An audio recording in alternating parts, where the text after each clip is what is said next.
चलो नेक्स्ट चालू करते हैं। Formation of Rajya Sabha.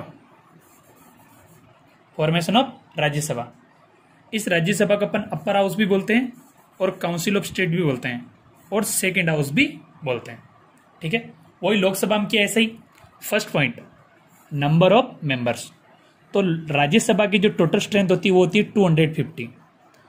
238 मेंबर तो इलेक्ट रहेंगे स्टेट और यूनियन टेरिटरी से, और 12 जो मेंबर है उनको नॉमिनेटेड किया जाएगा by the president. 2 are expert in the field of art, literature, science, social service and sports. यहाँ पर एक मैं नाम लिख देता हूँ, सचिन तेंदुलकर का, जिनको नॉमिनेट किया गया था।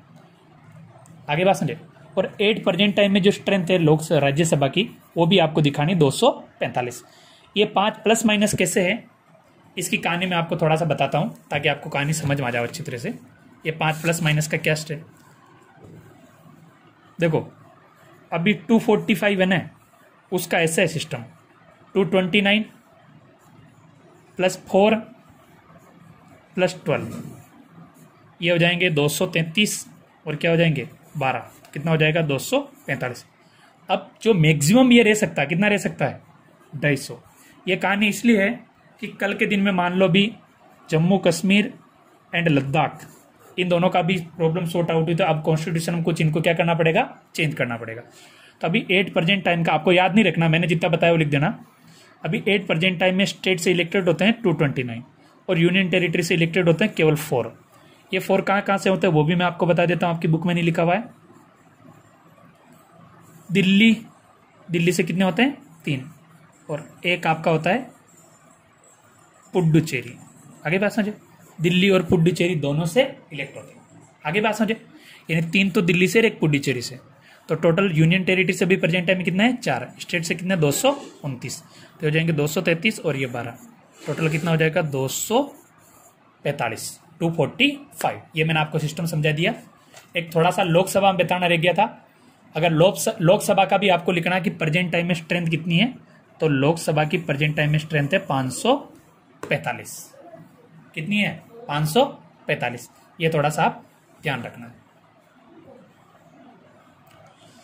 चलो अगला जो वर्ड है उस पर देखें, तो पॉइंट है टर्म। परमानेंट हाउस है, इसकी टर्म रहती है 6 ईयर। कितनी रहती है 6 ईयर। तो 1/3 members retires after every 2 years. हर 2 साल में 1/3 मेंबर क्या हो जाते हैं, रिटायर हो जाते हैं। क्या हो जाते हैं, रिटायर। वॉलेंटरी रिटायर्ड रहना पड़ता है कि वापस री इलेक्शन होगा, अगर जीत गए तो ठीक है, बाकी घर बैठ जाओ। आगे बात समझिए, हर 2 साल के अंदर। अगला क्वालिफिकेशन, सिटीजन ऑफ इंडिया होना चाहिए, बैंक करप्ट नहीं होना चाहिए, मेंटली चैलेंज नहीं होना चाहिए, post of profit in government office नहीं होना चाहिए, मिनिमम एज 30 ईयर्स। कम से कम उम्र कितनी होनी चाहिए, 30 साल होनी चाहिए। आगे बात समझे, ये आपको ध्यान रखना है। Next, meeting should go to take place time to time at least once in 6 month. 6 महीनों में कम से कम एक बार तो मीटिंग होनी ही चाहिए। आगे बात समझे, इसका आपको ध्यान रखना है। चलो अगला है आपका इलेक्शन। Elected indirectly. इनडायरेक्टली का मतलब क्या है, इसको समझने की कोशिश करो।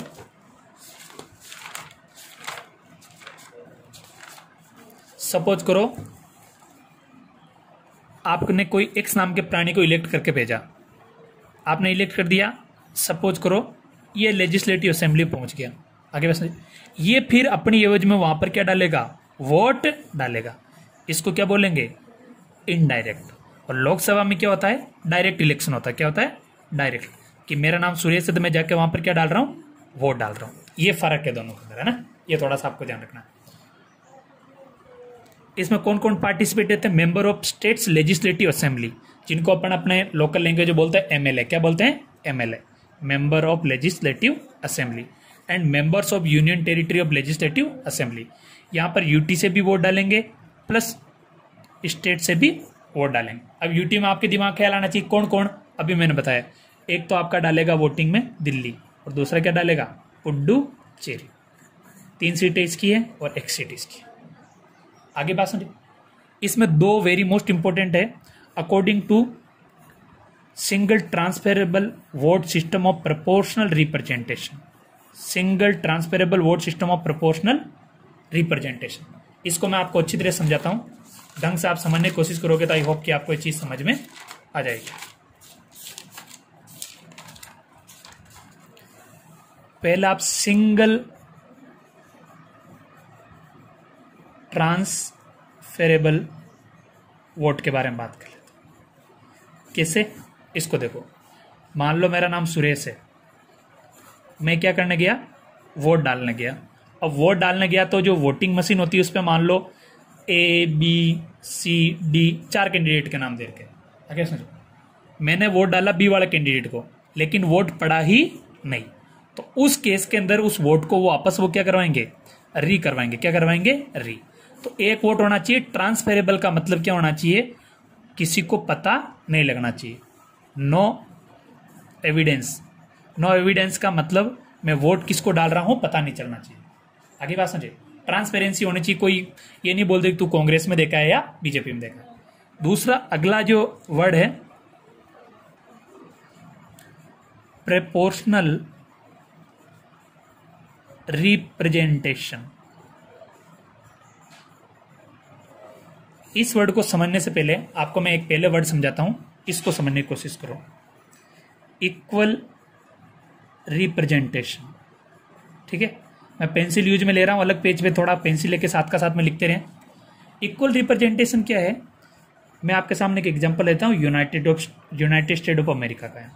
यूनाइटेड स्टेट ऑफ अमेरिका में टोटल स्टेट है 50। हर स्टेट से वहां के 2 मेंबर इलेक्ट होकर आते हैं। टोटल कितने हैं? 100। यानी हर स्टेट से बराबर मेंबर इलेक्ट होकर आ रहे हैं। इसका मतलब इसको बोलेंगे इक्वल रिप्रेजेंटेशन। क्या बोलेंगे? Equal representation. अपने प्रॉब्लम क्या है? प्रोपोर्शनल रिप्रेजेंटेशन क्या कहता है? जैसे राजस्थान है, इसमें राज्यसभा की सीटें कितनी है? 10 है। कितनी है? 10 है। यूपी है, उसके अंदर राज्यसभा की सीटें 10 से भी प्लस है, यानी ज्यादा है, बहुत ज्यादा है ना। आपको एग्जैक्ट डेटा याद नहीं रखना। तो ये प्रोपोर्शनल का मतलब क्या होता है? 2 क्वांटिटी है, एक तो x है और दूसरा क्या है? y। ये डायरेक्टली प्रोपोर्शनल का साइन। x में मान लेता हूं किसी की पॉपुलेशन, क्या? पॉपुलेशन। और दूसरा क्या चल रहा है? y को मैं मान देता हूं वोट।